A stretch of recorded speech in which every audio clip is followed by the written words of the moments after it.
into. So the break has you have a first year show and a second year show where your work is featured in a very big sort of event. So the first year I was there, this is the work that I worked on. I was trying to figure out how to combine materials, metal and rubber, wood, with the ceramics. And I was playing with color, installation, making sets of things. Often when I'm trying, it's like I make my living as a potter and a workshop artist. And so often I don't have a lot of time to play in the studio. I'm sort of making pots to sell. And so there's not a ton of time to experiment. So this was really a moment that I was able to sort of push myself and say, okay, make something that there's not necessarily any expectation to sell.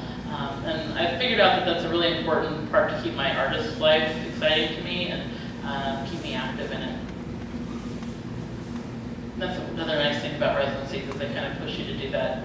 You don't want to let down the people that have invited you there, and sort of the past residents in the past are going to contribute in some fashion.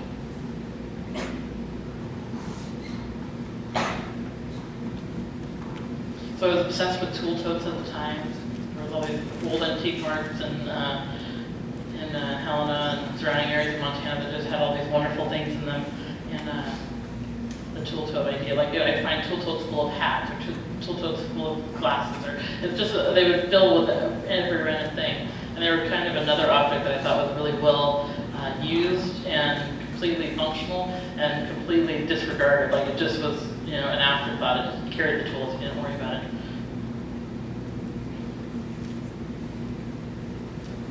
I take a lot of pictures of storm sewers and bathroom drains, strangely. But there's something about those sort of combinations of the street and the texture of those.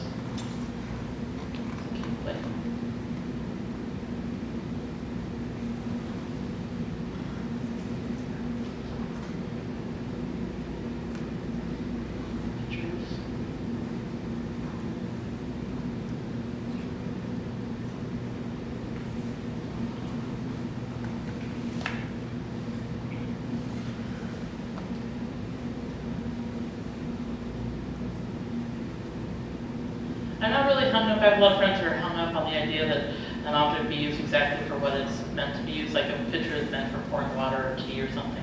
I very much don't care what things are used for in that way. I like to see pictures with faces in them. But I have learned to name things, because I've had people bring up a mug and say, what do you use this for? I don't understand the question. So I do try to name things like butter dishes and sugar boxes and pitchers, berry baskets. Those are things that are, it's like you give people a place to start, and then they can do whatever they want with it after they take it home.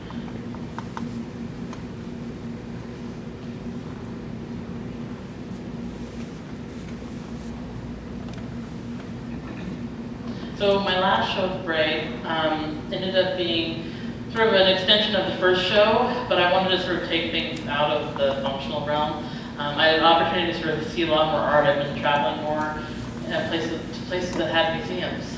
All Montana doesn't really have a museum. So it was fun for me to, this was Clifford Still Museum is in Denver, and I'd seen that. And sort of reconnecting with seeing art again was something that was new. I sort of spent a very long time in my art career working on my own art, and stopped looking at art, especially in gallery situations or museum situations.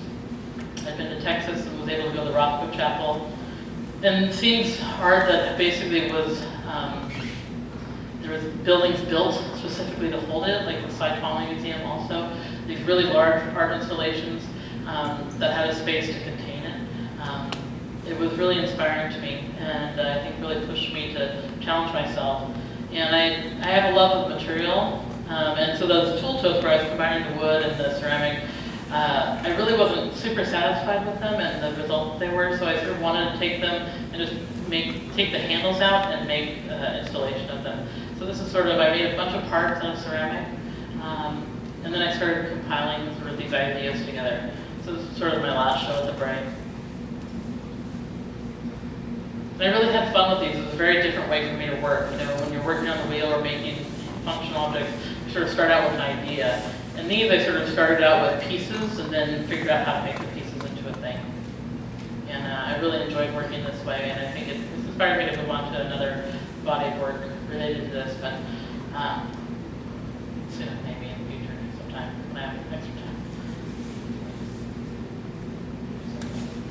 So currently, this is sort of jumping forward about a year. I moved back to Sacramento. I finished my residency at the Bray, and I sort of had to figure out where to sort of set up my life.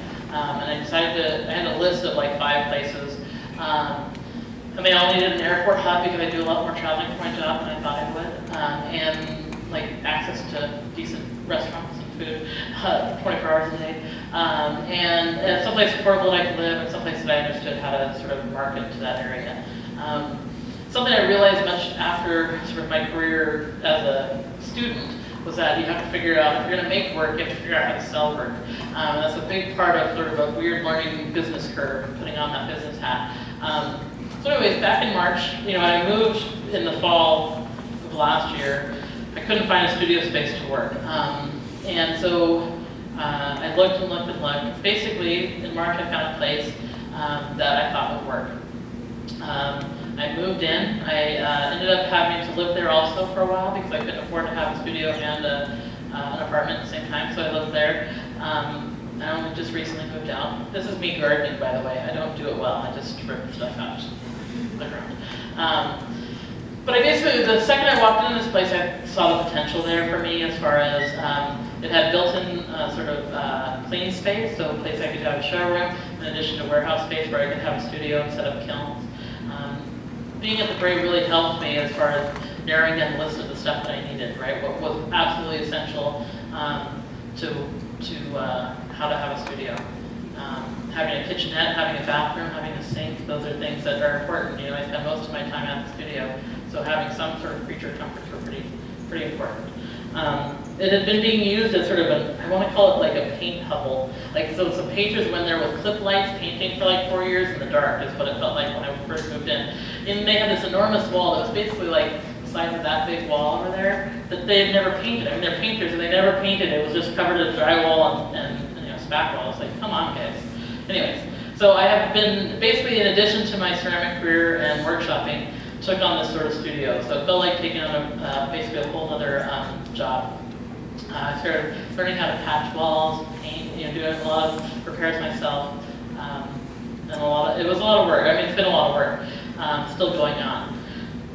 So I basically hit a wall sometime in the summer. I've been doing a lot of workshopping, and so that means I'm out of town.